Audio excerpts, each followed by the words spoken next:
Bonjour et bienvenue sur le podcast Développe ton biz, le podcast qui donne la voix aux entrepreneurs du bien-être. Nous sommes tous entrepreneurs du bien-être, entrepreneurs de notre bien-être. Retrouvez au travers du podcast de nombreux sujets autour du développement et de l'épanouissement de chacun, découvrir des pratiques bien-être et celles qui te conviendraient au mieux, s'inspirer d'entrepreneurs comme toi et moi qui ont choisi de vivre de leur passion, retrouver des conseils pour entreprendre de manière éthique et alignée, s'enrichir des autres et de leur parcours, de leur vécu, de leurs expériences.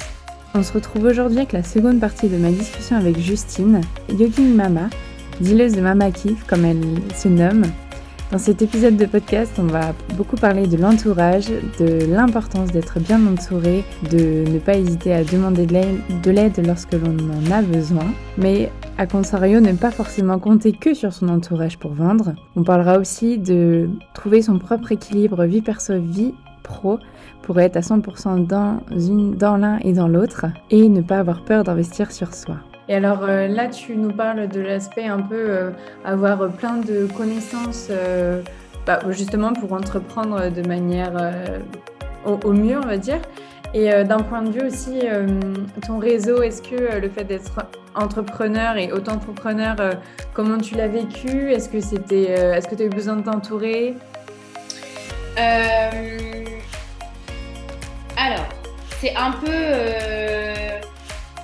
compliqué parce que j'ai quand même, mon premier projet entrepreneurial, j'avais quand même, je crois que j'avais 23, 24 ans. Ouais. Et donc, du coup, on va dire que dans mon entourage amical, tu vois, mes potes, etc., c'était pas vraiment le mood, tu vois. Par contre, mon père est entrepreneur, mon frère est entrepreneur. Ok, donc tu avais quand même... Frère, donc ça a pris plus de temps, etc. Mais c'est vrai que je me suis construit aussi, maintenant avec du recul, un groupe d'amis, de femmes entrepreneurs. Ok. Et ça, pour moi, c'est hyper important. C'est du ping-pong toujours. Qu'est-ce que tu penses de ça? Je veux faire ça. Ok, bon, ça va dans tous les sens, vraiment. Mais ça, j'ai ressenti ce besoin aussi de m'entourer. Pareil, quand j'ai quitté l'auto-entrepreneuriat pour créer une société, où là, j'avais besoin aussi d'avoir des retours de proches. Donc, à cette époque, j'avais mon frère et j'avais d'autres amis qui avaient créé aussi et qui avaient créé ce passage. Et ça, c'est hyper important parce qu'en fait, tu penses être seule parfois dans tes problématiques, etc. Et tu vois peut-être qu'un chemin sur la voie, alors qu'en fait, il y a 15 chemins, mais tu les as pas encore vus. Donc ouais, ça c'est important aussi d'être accompagné, on va dire, par un entourage proche. Mais, à contrario, il ne faut surtout pas, à mon sens, compter sur ton réseau Ouais, pour vendre. carrément. Tu vois. Yes, carrément. Est-ce que tu aurais des difficultés que tu aimerais nous partager sur ton aventure entrepreneuriale Comment tu as réussi à y faire face? Comment ça s'est passé? Euh,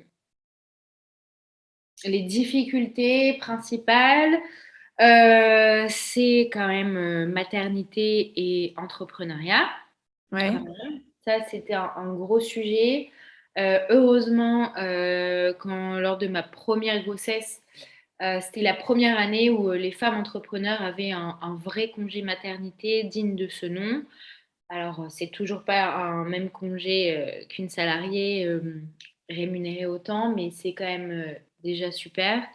Euh, et vraiment avoir ce truc où moi, mon business, c'est vraiment comme un bébé Mhm. et devoir le lâcher pour, alors pour la plus belle chose sur Terre, hein, devenir maman, selon moi, c'est quand même pas évident, tu vois. Et ça, j'aurais aimé être plus accompagnée là-dedans. Alors, je sais pas comment, mais ça, j'aurais bien aimé. Et pareil pour l'accompagnement globale, en fait, de plutôt bon, côté comptabilité, etc. Quand c'est vraiment pas ton métier, tu dois quand même découvrir plein de trucs. Et ça, c'est hyper important d'être accompagné par un bon cabinet avec qui tu as confiance. Donc voilà. Ouais, ces difficultés-là aussi. Après, autre difficulté, j'ai quitté à chaque fois et j'ai évolué mes business lorsqu'ils fonctionnaient. Et tu vois, avec du recul, parfois, je me dis, mais punaise, Justine, si tu avais continué, juste sur le côté purement business, hein, pas sur le côté kiff, bien-être, etc. Euh, Tu vois, si j'avais poursuivi ce que je faisais dans le premier, je Ouais. pense que ça aurait été vraiment quelque chose qui aurait pu énormément grandir parce que c'était le tout début du bien-être, c'était le tout début du bien-être en entreprise, etc. Et sauf que je me faisais chier, donc en fait, je peux pas me faire chier. Et, et là, le fait de travailler aussi avec des particuliers, c'est une autre sphère. Bien Tu dois sûr. faire du volume pour gagner ta vie. Mm. Et c'est du non-stop, en fait. C'est vraiment un travail de longue haleine où ben, un jour, tu vas faire 10 abonnements et ça va impacter sur ton bien-être moral parce Bien que tu sûr. es trop contente, tu es hyper fière.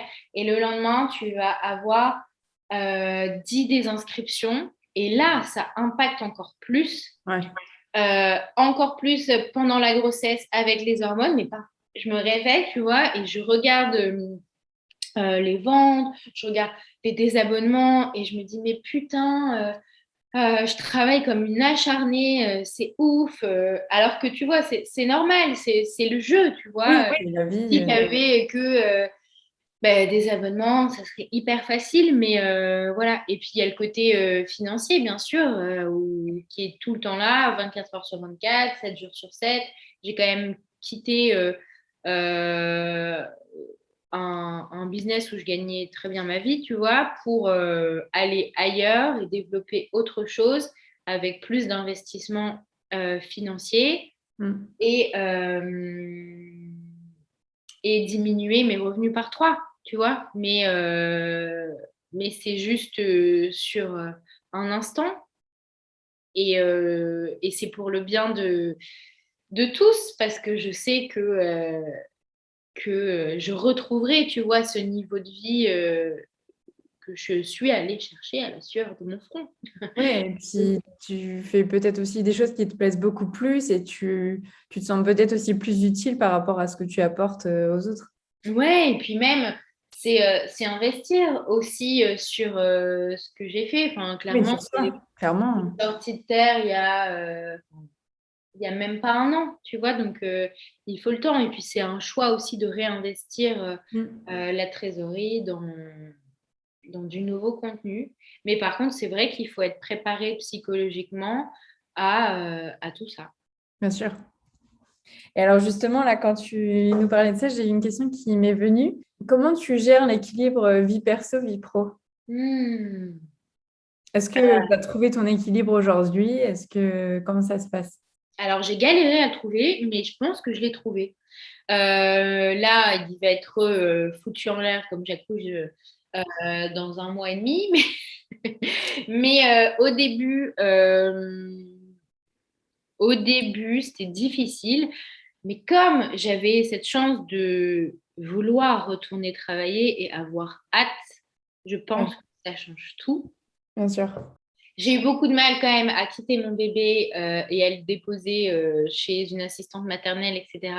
Mais à partir du moment où j'ai eu pleine confiance en cette personne, bah, ça a tout changé. En fait, c'est la confiance. Ma fille elle est gardée 4 jours par semaine. Mhm. À la base, c'était pour garder nos mercredis. Et en fait, je me suis pas retrouvée dans cet équilibre de ne pas travailler le mercredi. Et à la fois, je m'en voulais, tu vois, je me disais, ah, mais c'est pour le bien-être de mon enfant. Mhm. Et en fait, moi, ce mercredi, j'étais complètement paniquée à essayer de bosser pendant les siestes, etc. Et j'étais ni à 100% pour elle, ni à 100% pour ma boîte.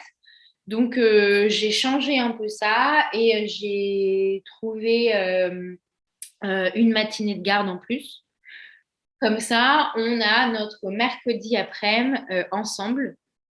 Et ça, c'est vrai que ça a changé ma vie. J'ai décidé d'arrêter de travailler le soir, ce que je pouvais facilement faire.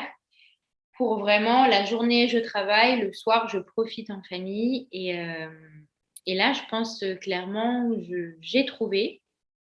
Mais j'ai trouvé facilement l'équilibre professionnel, l'équilibre familial, mais alors par contre, l'équilibre temps pour soi, purement pour soi, là, ça a mis plus de temps, mais ça y est aussi, je pense que c'est trouvé.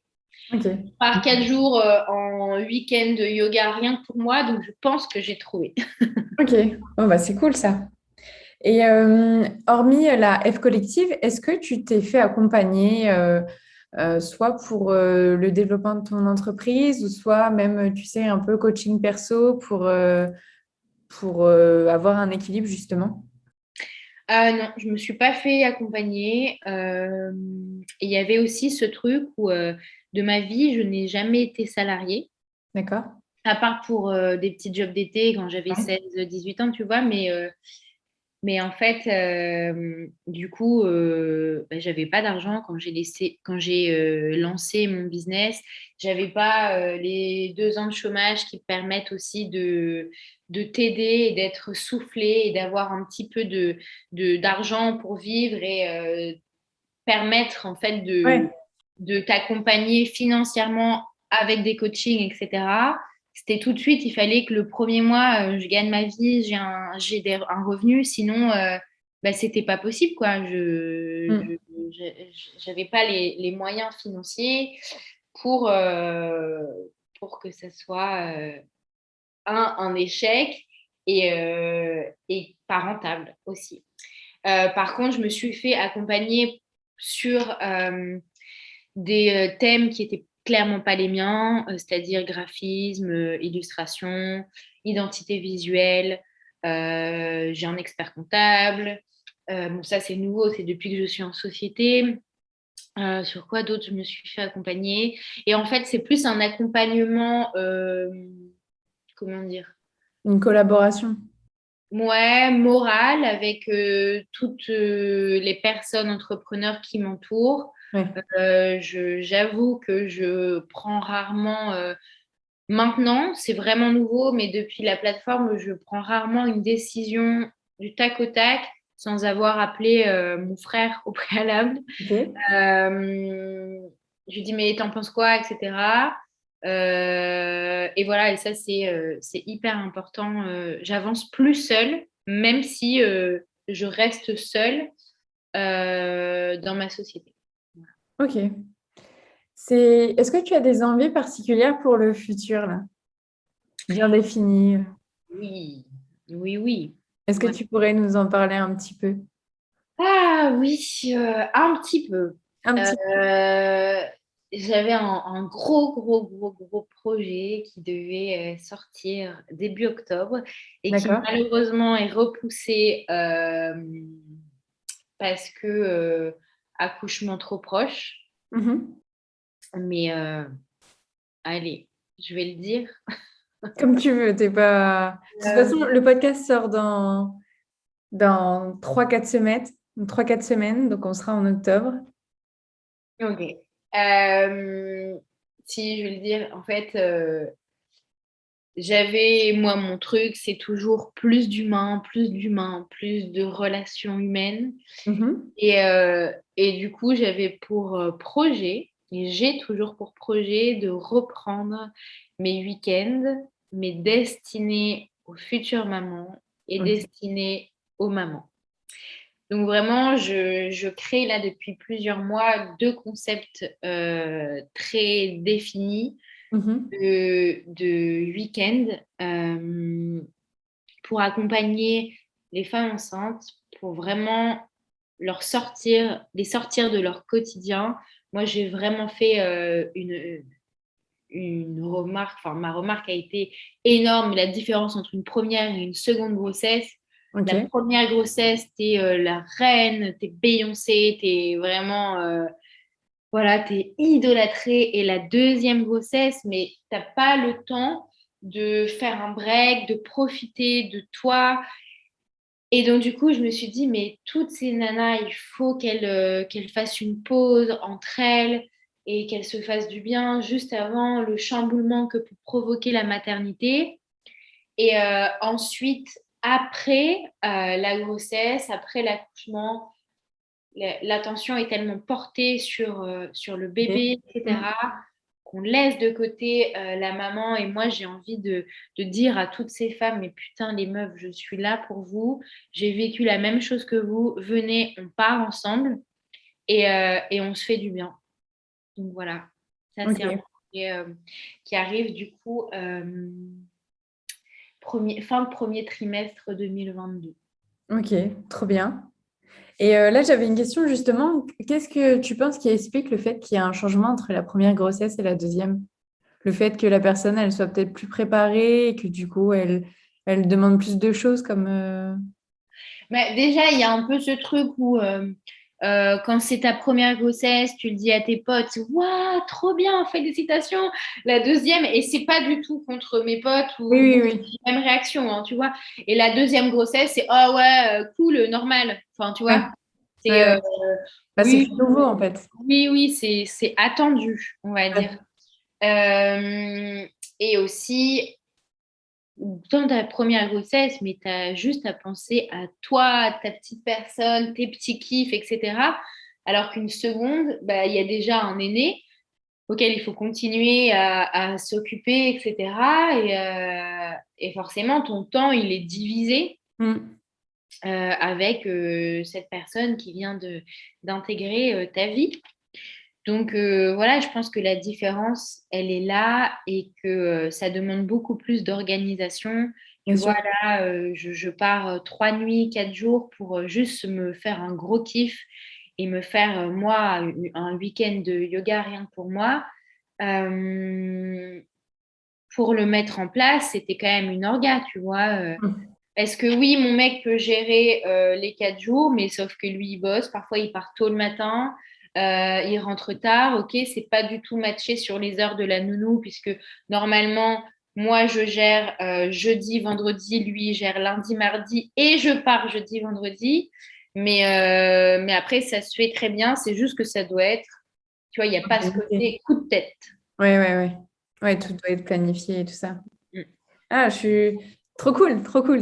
En Ouais. plus, je trouve que les femmes enceintes ont de plus en plus leur place et il y a beaucoup de choses qui se développent ces dernières années. Donc, Mm, je trouve mm, ça génial parce que d'un point de vue externe qui n'est pas du tout enceinte, je trouve que c'est vraiment un monde entier nouveau en fait. mm. Il y a vraiment trop de choses à savoir. Comme des fois je dis, c'est un peu un nouveau métier en fait. Mais oui, carrément. Mais enfin, les femmes enceintes sont vues comme des personnes à part entière et pas comme des petites Hmm. choses fragiles. Et voilà, et pendant ces week-ends, il y aura plein de surprises. Bien sûr qu'il n'y aura pas que du yoga. Je veux vraiment être accompagnée par des grandes entreprises qui vont être présentes aussi pour ce Ok. week-end. Et voilà, ça sera beaucoup de cadeaux, beaucoup de surprises pour mes petites mamas to be et mes mamas. Trop bien. Est-ce que tu aurais un ou une entrepreneur du bien-être que tu voudrais nous partager ou ce serait intéressant de découvrir un peu son parcours, tout ce qu'elle met en place, qui elle est, ce qu'elle fait? Ma copine Célia Pelletier, je ne sais pas si ça te parle. Je ne connais pas. C'est elle est professeure de yoga et de méditation à Paris. Je l'ai rencontrée en plus pendant une formation de yoga prénatal. D'accord. Et là, la Mama Life, comme j'aime l'appeler aussi, l'a transformée. Et en fait, elle a pris un énorme parti d'arrêter tout le côté présentiel, cours de yoga, etc. Et elle s'est vraiment, vraiment destinée à améliorer le bien-être de toutes les personnes sur cette terre au quotidien grâce à la méditation qu'elle va désacraliser, mais vraiment de manière fulgurante avec des mini-méditations de 5 à 10 minutes. Là, elle écrit des livres, etc. Et c'est vraiment canon de voir à quel point, quand tu veux vraiment quelque chose et tu veux changer de vie tout en restant, tu vois, dans le bien-être et faire ce que tu aimes, eh ben, si tu crois en toi, ça va pas être facile. Et elle le dit, on parle très peu d'argent en France et encore plus dans le milieu du bien-être parce que il y a un peu ce truc où on part du principe que comme tu travailles dans le bien-être, eh ben, tu n'es pas légitime à bien gagner ta vie et avoir de l'ambition. Ouais. Et en fait, si je l'adore aussi, c'est parce que elle en parle. Elle explique que oui, c'est pas facile, qu'on pense qu'elle écrit des livres et c'est une des podcasteuses les plus écoutées, tu vois, sur Spotify et sur la méditation. Mais c'est pas pour autant, tu vois, qu'elle en vit facilement. Et donc, du coup, ouais, vraiment, c'est Léa, plus. Ok, ah bah, j'irai voir, super. Ça veut dire quoi pour toi développer son business? Développer son business, c'est grandir d'un point de vue communautaire, s'épanouir d'un point de vue toujours communautaire parce que je trouve ça hyper important. Pour moi, développer un business, c'est pas tu développes, tu commences à 0 et tu finis à 100 et tu es toute seule.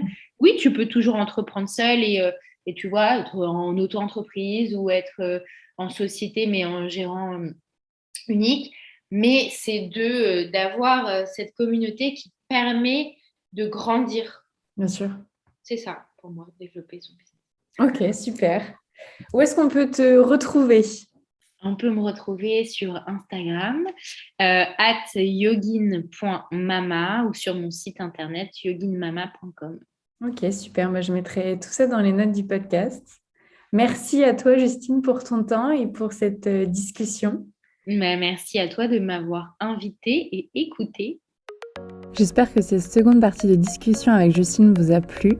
Surtout, n'hésitez pas à commenter le podcast, à le partager si c'est le cas et à le noter de 5 étoiles sur Apple Podcast. On se retrouve dès la semaine prochaine avec un nouvel invité. En attendant, je vous souhaite une belle journée, une belle semaine. À très vite.